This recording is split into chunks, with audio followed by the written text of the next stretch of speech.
आप सभी को जय श्री राम जी। आपका दिन मंगलमय हो।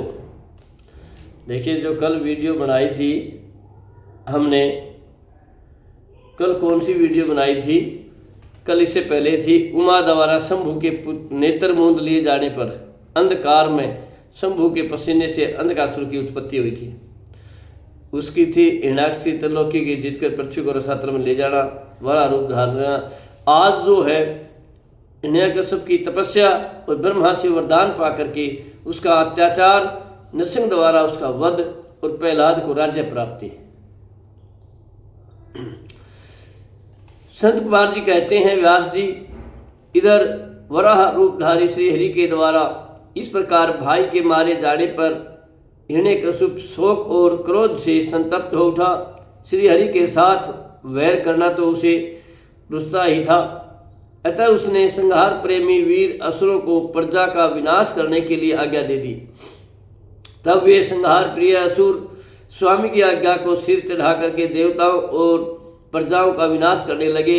इस प्रकार जब उन दुष्ट चित्त वाले असुरों द्वारा सारा देवलोक तहस नहस कर दिया गया, तब देवता स्वर्ग को छोड़ करके गुप्त रूप से भूतल पर विचरने लगे। उधर भाई की मृत्यु से दुखी हुए हिरण्यकश्यप ने भाई को जलांजलि देकर के उसकी स्त्री आदि को ढाढ़स बंधाया। तत्पश्चात उस दैत्य राज ने अपने लिए विचार किया कि मैं अजय, अजर और अमर हो जाऊं, मेरा एक ही छत्र साम्राज्य रहे और मेरा प्रतिद्वंदी कोई न रह जाए। यूं धारणा बना करके वह मंदराचल पर गया और वहां एक गुफा में अत्यंत घोर तपस्या करने लगा। उस समय वह पैर के अंगूठे के बल खड़ा था, उसकी भुजाएं ऊपर की उठी थी और दृष्टि आकाश की ओर लगी थी। उसकी तपस्या से संतप्त होकर देवताओं का मुख विकृत हो उठा। वे स्वर्ग को छोड़ करके ब्रह्मलोक में जा पहुंचे और उन्हें ब्रह्मा से अपना दुखड़ा कह सुनाया। व्यास जी, उन देवताओं के इस प्रकार कहने पर स्वयंभू ब्रह्मा, भृगु, दक्ष आदि के साथ उस दैत्येश्वर के आश्रम पर गए।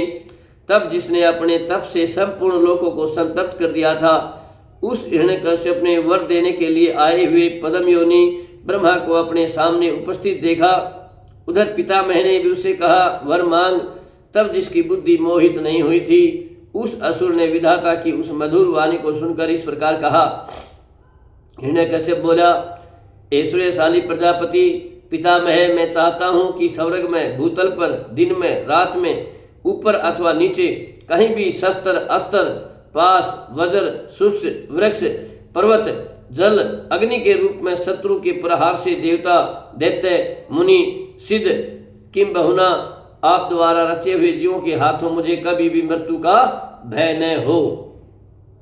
संत कुमार जी कहते हैं, हे मुनि, हिरण्यकश्यप के वैसे वचन सुनकर के पद्म योनि ब्रह्मा के मन में दया का भाव जागृत हो उठा। उन्होंने मन ही मन विष्णु को प्रणाम करके उससे कहा, दैत्येंद्र, मैं तुझ पर प्रसन्न हूँ, अतः तुझे सारी वस्तुएं प्राप्त होंगी। तूने 96,000 वर्षों तक तप किया है, अब तेरी कामना पूर्ण हो चुकी है, अतः तप से विरक्त होकर के उठ और दानवों के राज्य का उपभोग कर। ब्रह्मा की वाणी सुनकर हिरण्यकश्यप का मुख प्रसन्नता से खिल उठा। इस प्रकार जब पितामह ने उसे दानव राज्य पर अभिषिक्त कर दिया, तब वह उन्मत्त हो उठा और त्रिलोकी को नष्ट करने का विचार करने लगा। फिर तो उसने संपूर्ण धर्मों का उच्छेद करके संग्राम में समस्त देवताओं को भी जीत लिया। तब देवता भाग करके विष्णु के पास पहुंचे। वहां से हरि ने देवताओं और मुनियों की दुख गाथा सुनकर उन्हें आश्वासन दिया और शीघ्र ही उस दैत्य के वध करने का वचन दिया। तब देवता अपने स्थान को लौट गए। तदंतर महात्मा विष्णु ने ऐसा रूप धारण किया जो आधा सिंह और आधा मनुष्य का था। वह अत्यंत भयंकर तब विकराल दिख रहा था। उसका मुख खूब फैला हुआ था, नासिका बड़ी सुंदर थी और नख तीखे थे, गर्दन पर जटाएं लहरा रही थी, दाढ़े ही आयुध थे। उससे करोड़ों सूर्यों के समान प्रभा छिटक रही थी और उसका स्वभाव प्रलयकालीन अग्नि के सदृश था।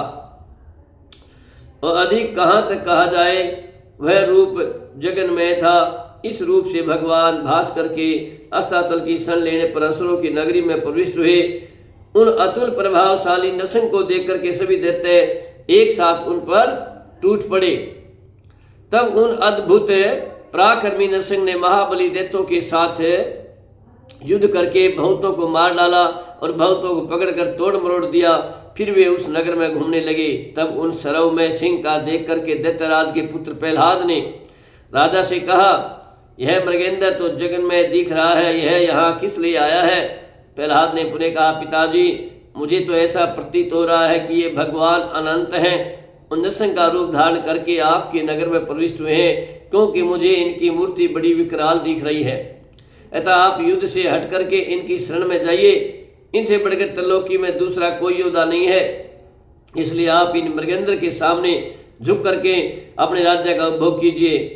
अपने पुत्र की बात सुनकर उसे दुरात्मा ने उसे कहा, बेटा क्या तू भयभीत हो गया? अपने पुत्र से यूं कहकर दैत्यों के अधिपति राजा हिरण्यकश्यप ने महाबली दैत्यों को आज्ञा देते हुए कहा, वीरो तुम लोग इस बेडोल भ्रकुटी और नेत्र वाले सिंह को पकड़ लो। तब स्वामी की आज्ञा से उन मृगेंद्र को पकड़ने की इच्छा से वे सभी बड़े बड़े दैत्य रणभूमि में घुसे, परंतु जैसे रूप की अभिलाषा से अग्नि में प्रवेश करने वाले पतंगे जल भुन जाते, उसी तरह वे सब के सब क्षण भर में ही जलकर भस्म हो गए। दैत्यों के दग्ध हो जाने पर वह दैत्यराज संपूर्ण शस्त्र अस्त्र शक्ति रिष्टि पास अंकुश और पावक आदि से उन मृगेंद्र के साथ लोहा लेता ही रहा। इस प्रकार बहुत काल तक भयानक युद्ध हुआ।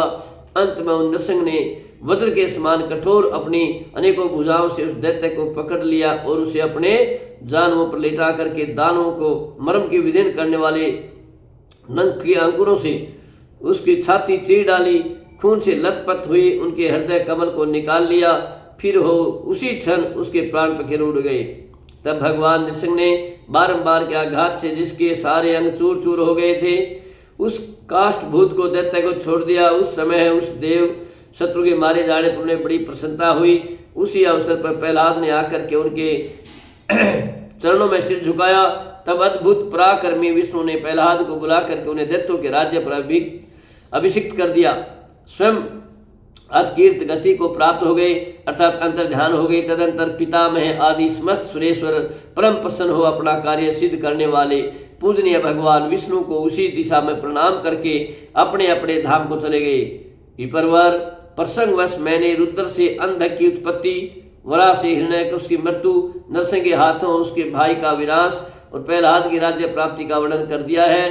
द्विज श्रेष्ठ, अब मैं शिव की कृपा से प्राप्त हुई अंधक के प्रभाव का, शंकर जी के साथ उसके युद्ध का और पीछे जिस प्रकार उस महेश के गणाध्यक्ष पद की प्राप्ति हुई उस कथा का वर्णन करता हूँ।